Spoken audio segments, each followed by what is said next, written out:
Bonjour à tous et à tous. Bonjour. Alors, on va attendre un tout petit instant. En attendant les participants, n'hésitez pas à nous faire un petit coucou sur le chat.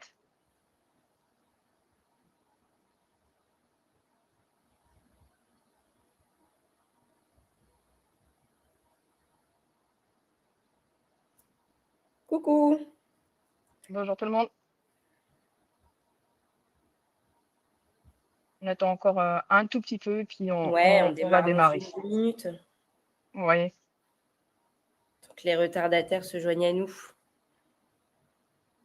tout à fait.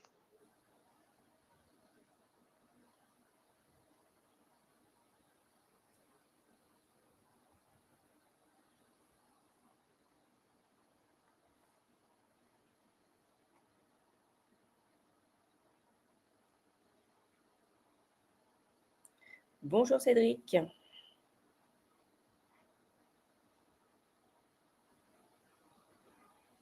Moi, je pense qu'on peut y aller.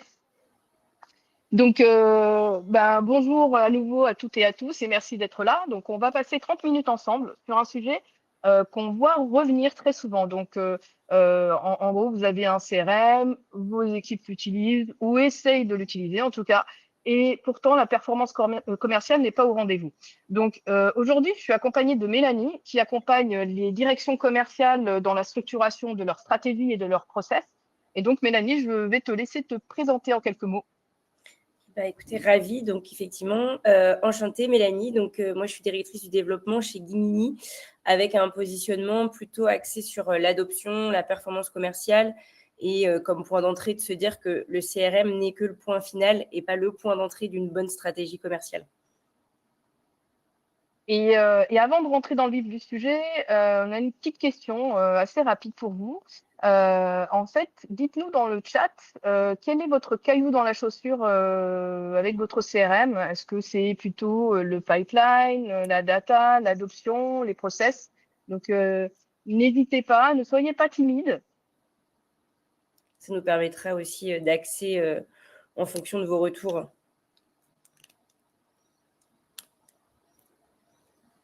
Je vois qu'il y a des personnes qui sont en train d'écrire.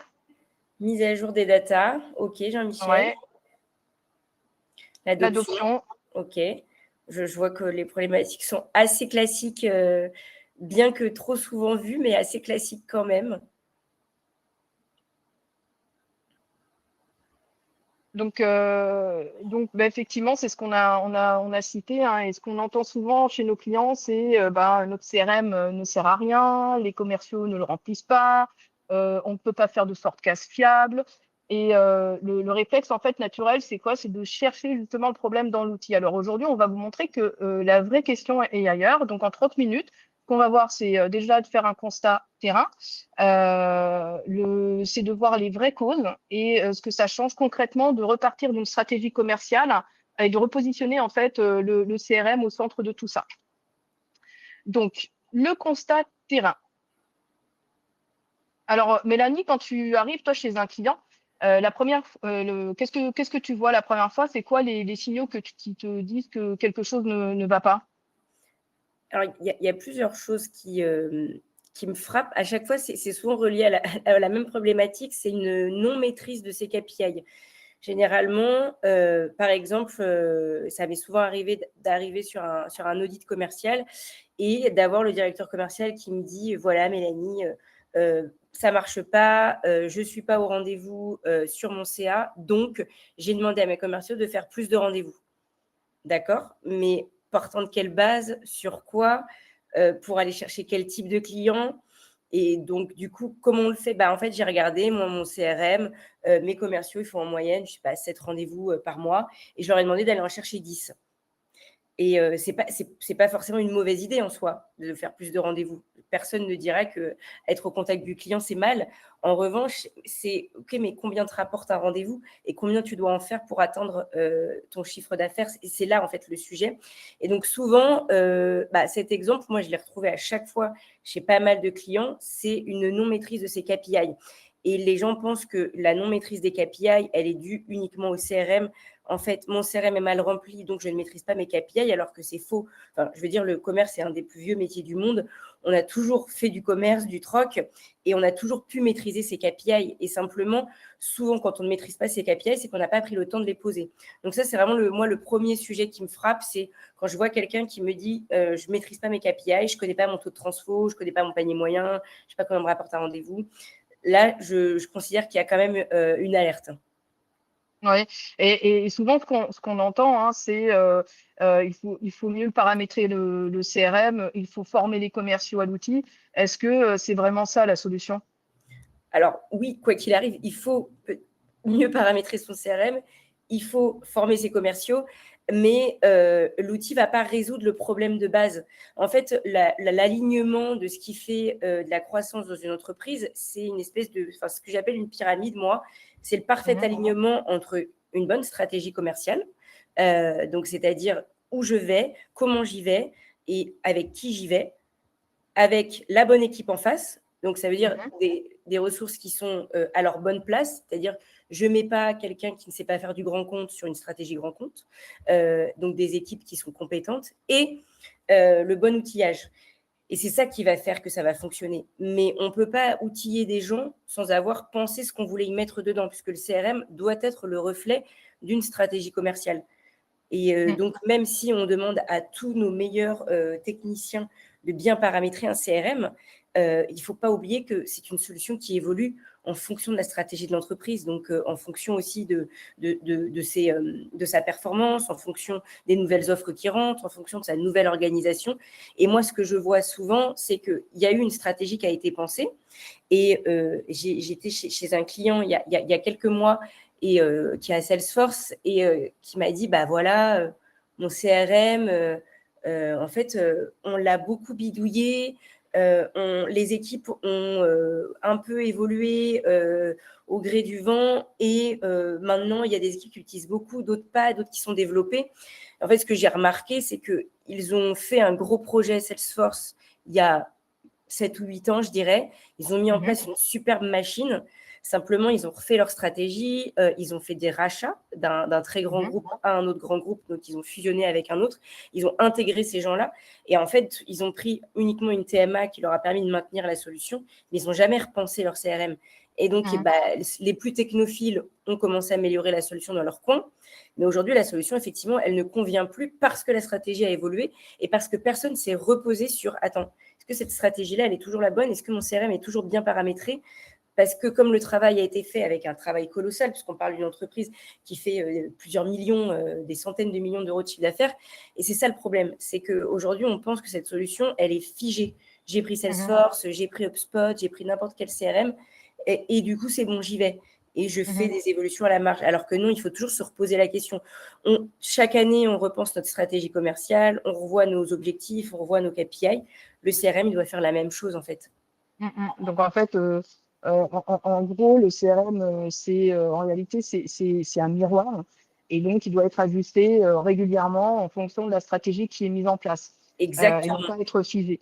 Et c'est pas des gros projets, hein, pour le coup. On ne parle pas de remettre à plat toute une orgue ou autre, mais c'est juste de se dire, est-ce que cette solution-là, aujourd'hui, elle convient à mes équipes? Tiens, j'avais aussi l'exemple d'un client qui avait mis en place un CRM et qui a pris la décision 1 ou 2 ans plus tard de mettre en place une équipe de commerciaux itinérants. Super. Oui. Sauf qu'il avait mis en place une solution. Alors, de base, c'est une solution maison qu'il avait fait, qui tournait bien en vrai, mais sur lequel il fallait avoir une double tente, un VPN, etc. Et donc, une solution auquel on n'a pas accès en itinérance. Oui. Donc, et il a fallu quand même 2-3 ans pour qu'ils se disent, tiens, mais c'est marrant, mais mes commerciaux ne remplissent pas leur CRM. Mais en fait, tes commerciaux, ils sont au travail du lundi au vendredi avec une journée de présentiel au bureau dans lequel ils doivent traiter leur devis, leur mail. Donc, est-ce que c'est leur priorité d'aller re-remplir tout ce qui s'est passé du mardi au vendredi sur le terrain? Je ne suis pas sûre. Et voilà, c'est un peu des exemples chocs, mais qui sont vraiment de la réalité. Mais ça se passe comme ça. En fait, on prend le temps de réécrire l'histoire des processus dans la tête des commerciaux, mais on ne prend pas le temps de les outiller en conséquence. Et en gros, en fait, s'il est vide ou incohérent, le CRM, c'est qu'en amont, il y a quelque chose qui manque Et c'est justement ça qu'on va creuser maintenant. Donc, on a justement, là, on a parlé des symptômes, Mélanie. Mm. Maintenant, on va parler des causes. Et c'est souvent là que c'est inconfortable parce que ça demande d'aller regarder en face des choses qu'on n'a pas toujours formalisées. Et quand tu fais justement un diagnostic, c'est quoi, qu'est-ce que tu recherches en premier, justement? Euh, c'est un peu ce que j'ai dit. C'est en fait ce que je regarde en premier, c'est surtout de la cohérence entre outils, métiers, process, équipe. Mhm, Je pense que ouais, le bon mot, c'est cohérence. C'est remettre de la cohérence dans tout ça, c'est de se dire, OK, est-ce que les équipes sont à la bonne place? Est-ce qu'on a suffisamment de monde? Est-ce qu'ils ont les bonnes compétences? Est-ce que la stratégie est la bonne? C'est-à-dire que même si vous avez des très bons commerciaux, vous leur dites, allez vendre, mhm, il ne sait pas vendre parce qu'il faut lui dire quoi vendre, à qui vendre, où aller vendre. Et ensuite, c'est regarder la richesse qu'il y a dans le CRM. Et souvent, en vrai de vrai, quand on veut voir si l'entreprise est plutôt une entreprise qui a un problème d'orga, mais qui a des très bons éléments, c'est quand il y a des incohérences dans le CRM. Quand on ouvre un peu la machine, on voit ce qui se passe. Un CRM qui n'est pas du tout rempli. J'avais le cas chez un client, des CRM qui n'étaient pas du tout remplis parce que, alors qu'il y avait de la croissance et de la bonne croissance et que ça marchait bien, au départ, je me suis dit, tiens, il doit y avoir un sujet d'adoption. En fait, non, ce n'était pas de l'adoption, c'était qu'il y avait un problème de rétribution des commissions dans le CRM. Et donc, ouais, et ça, on le voit tout de suite. Donc, les gens gardaient leur affaire pour eux parce que sinon, on pouvait venir leur voler. Donc, ouais. donc, généralement, ouvrir le CRM et regarder un peu ce qui se passe sous le capot, c'est un bon Mhm, indicateur de trouver la cause du problème. d'accord. Et donc, je pense que ce que je regarde en premier, ça dépend après des organes, mais ouais, c'est le côté cohérence. Et c'est aussi généralement le discours qu'il va y avoir entre un directeur, un DG, un directeur commercial et ce qu'il regarde comme KPI dans son CRM. Et parfois, Mhm, il y a vraiment des incohérences parce que j'ai aussi, par exemple, des gens qui me disent, moi, je veux aller ouvrir des nouveaux pays, des nouvelles directions, etc. Et en fait, tous ces indicateurs sont tournés sur l'upsell. Et donc, mhm, c'est là où je me dis, mais est-ce que c'est lui qui n'est pas au clair sur sa stratégie ou ouais. est-ce que c'est finalement pas la bonne stratégie? Mais donc, c'est entre le discours du directeur et ce qu'il y a dans le CRM, donc la manière dont il est paramétré, les KPI qu'on regarde, généralement, on peut vite se faire une idée. Ok. Et je tiens juste à revenir sur l'adoption. Et c'est un sujet en fait qui est important, l'adoption forcée. Oui, J'aimerais bien qu'on voit ça ensemble. Donc, parce que c'est souvent là que le projet CRM en fait décroche, hein, c'est sur cette oui. l'adoption. Donc, on déploie l'outil, on forme les équipes techniques, techniquement, et ensuite, qu'est-ce qui se passe justement par rapport aux utilisateurs? En fait, l'adoption forcée, elle est souvent là quand les utilisateurs finaux n'ont pas été totalement embarqués dès le démarrage du projet. Quelqu'un quelqu'un à qui on forme sur un nouvel outil, mais à Mhm, qui on n'a pas expliqué l'histoire de cet outil. Pourquoi est-ce qu'on a décidé de le mettre en place? À quoi ça va servir? Quels vont être les bénéfices qu'il va en tirer? Et ça, vraiment, même dès le démarrage, au choix de l'outil. Et il faut qu'ils soient impliqués dès le démarrage au choix d'outil parce que c'est mhm, lui qui va l'utiliser. Et donc, souvent, l'adoption forcée, elle arrive là. Et donc, moi, j'invite tout le monde, lorsqu'il fait un projet de mise en place d'un outil, quel qu'il soit, mais qui est destiné à une direction en particulier, donc là, en l'occurrence, un CRM pour des commerciaux, à se dire, OK, moi, en tant que patron, je veux un outil qui me fasse ça, mais mhm, qu'est-ce que veulent mes équipes? Et non pas que ce soit la porte ouverte ou n'importe quoi, mais juste de se dire, OK, mes équipes, elles ont besoin de ça. Mes équipes, aujourd'hui, elles sont en souffrance par rapport au quoi? Un manque de temps, un manque de préparation de rendez-vous parce qu'elles sont en itinérance, par exemple. Et donc, il faut que je leur donne de la mobilité. Il faut que je leur donne de la mobilité qui soit souple. Il ne faut pas que ce soit mhm. un outil qui soit trop lourd, trop riche. Il faut que ce soit facile. Et donc, vraiment, partez du principe que vos équipes, il faut leur expliquer les choses. Si on leur dit, bah voilà, il y a un nouvel outil, tu vas être formé maintenant, il faut que tu l'utilises, ça ne fonctionnera pas. Par contre, de leur expliquer les bénéfices de cet outil et de leur dire, on vous a entendu, on vous a écouté pendant vos entretiens annuels, pendant vos réunions commerciales, vous nous avez dit que vous manquiez de temps sur ça et ça, donc nous Mhm. avons pris la décision de ça. Et déjà, c'est complètement différent. Et l'accompagnement au changement, c'est ce qui fait déjà l'adoption. Ensuite, après, vous avez des gens qui arrivent dans une entreprise qui n'était pas au début du projet, c'est normal, il y a des gens qui arrivent, des gens qui partent. Et donc là, il y a ce côté adoption de « Ah ouais, mais moi, j'avais l'habitude dans mon ancienne boîte, c'était mieux, c'était plus facile. Ah, j'aime pas ce CRM. Ah, il est dur. Ah, c'est lourd. » Donc, il faut se poser la question déjà sur est-ce que la solution elle est toujours adaptée. Et ensuite, il y a aussi des règles à mettre en place qui sont des règles toutes bêtes, mais qui marchent. C'est parce que je sais que j'ai un client qui m'a dit ça la semaine dernière, qui m'a dit « Ah non, Mélanie, nous, on ne veut surtout pas, c'est un très grand compte, on ne veut surtout pas forcer l'adoption. On reste quand même une entreprise avec du cœur. Mais ce n'est pas une question de cœur ou pas, c'est une question qu'à un moment donné, il y a des règles, des processus, il faut que les gens le suivent. Et donc, une simple règle qui dit que ce qui n'est pas inscrit dans le CRM n'a pas de valeur, ça fonctionne très bien. Je veux dire, tu peux me dire que tu as fait 6 rendez-vous. Si tu n'en as marqué que 5, malheureusement, je vais t'en comptabiliser que 5. Parce qu'il y a aussi ce truc de « Ah non, mais nous, on est débordés, on a 0 bande passante. » Ok, mais on a une activité commerciale. Je veux dire, à Gérémon, on est des commerciaux. Et ça prend du temps de rentrer des informations dans un CRM. Et pourtant, on a une activité qui est dense. Je n'ai pas la sensation que ça me prenne une demi-journée par semaine. Donc voilà, et puis on va en parler après. L'arrivée de l'IA va accélérer le mouvement, mais il ne va pas changer le fait qu'il faut avoir de la data de qualité. Et donc, pour pouvoir prendre des décisions, pouvoir anticiper, pour pouvoir en fait passer moins de temps sur sa stratégie, l'outil est un très bon élément. Moins je passe de temps à faire ma stratégie, c'est parce que j'ai mes datas qui sont déjà à jour, je peux anticiper, je peux avoir des dashboards. Donc voilà.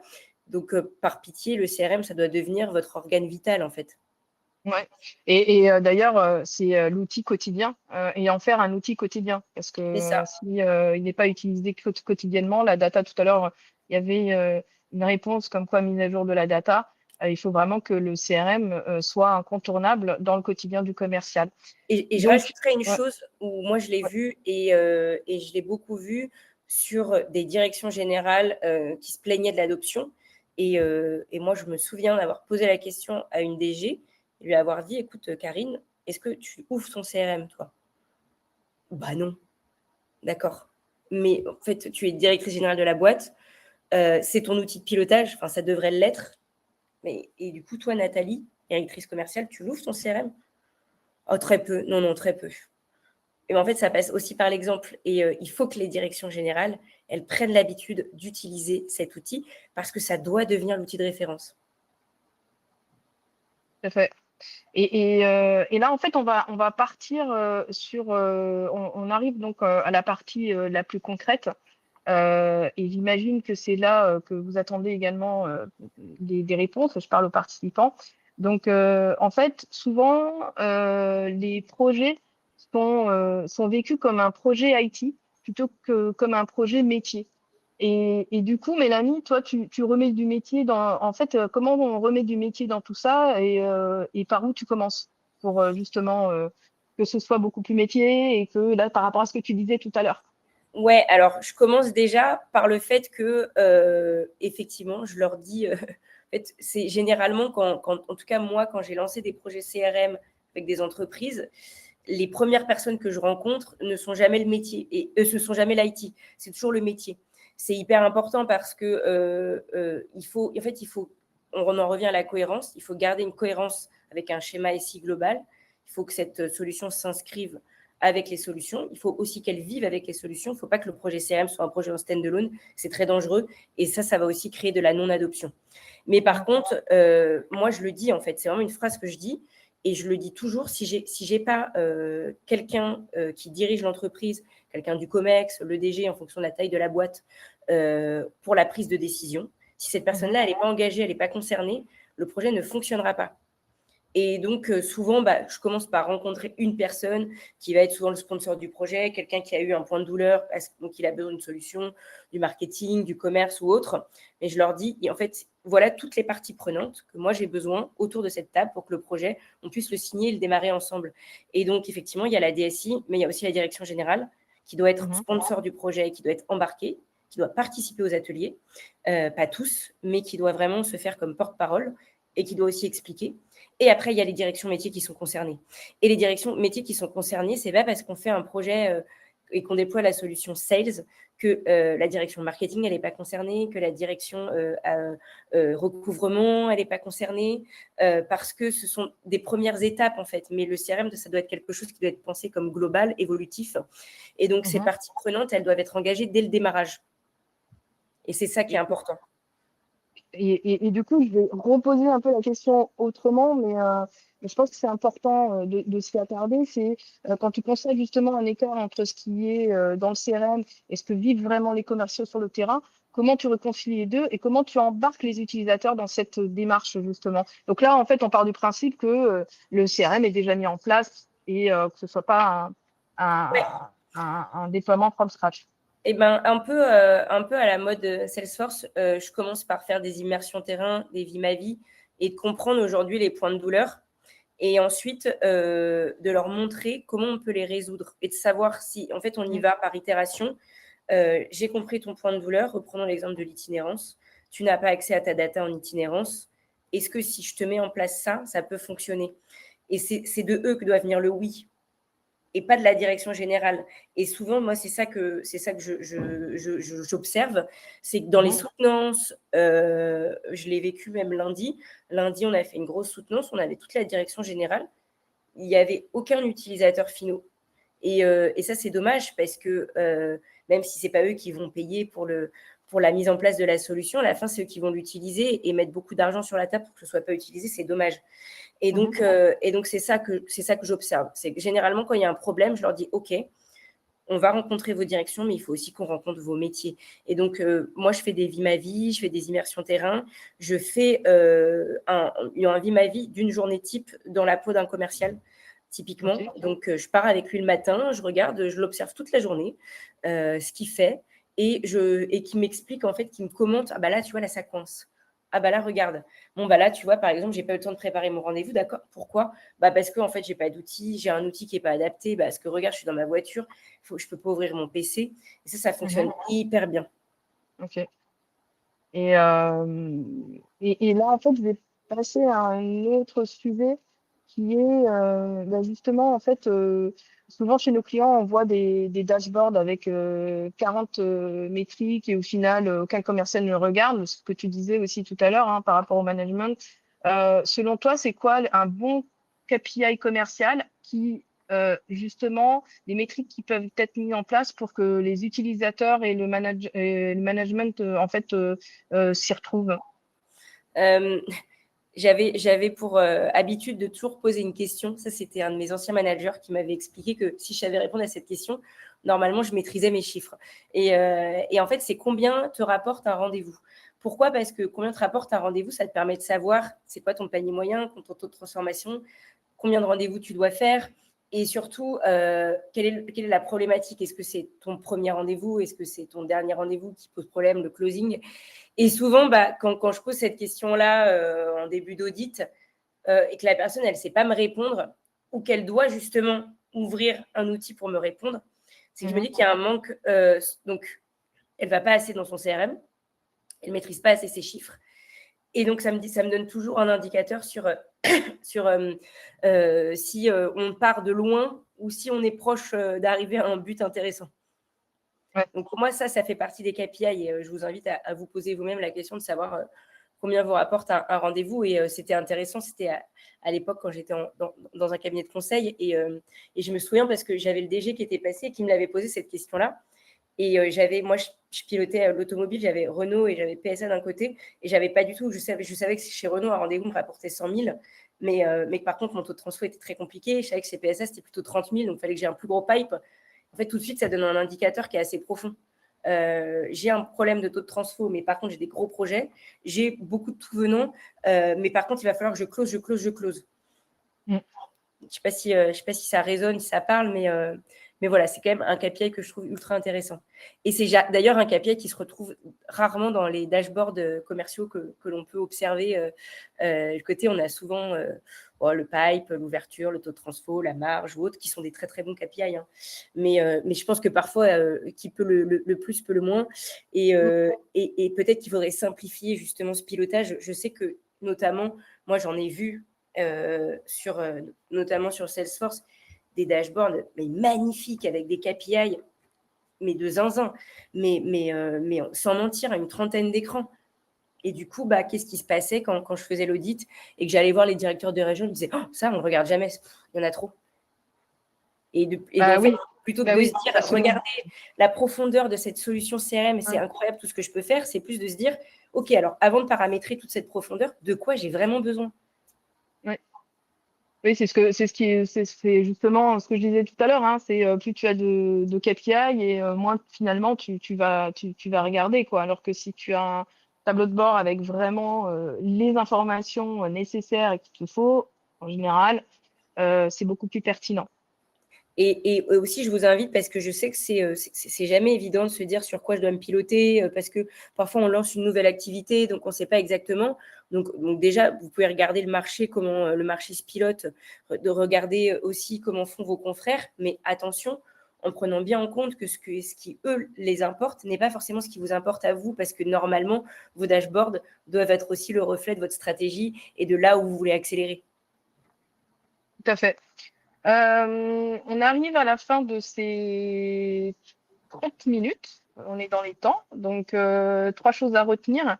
Trois choses à retenir. Donc, si votre CRM ne décolle pas, cherchez d'abord du côté des process et de la stratégie, pas forcément de la technique, comme on l'a expliqué.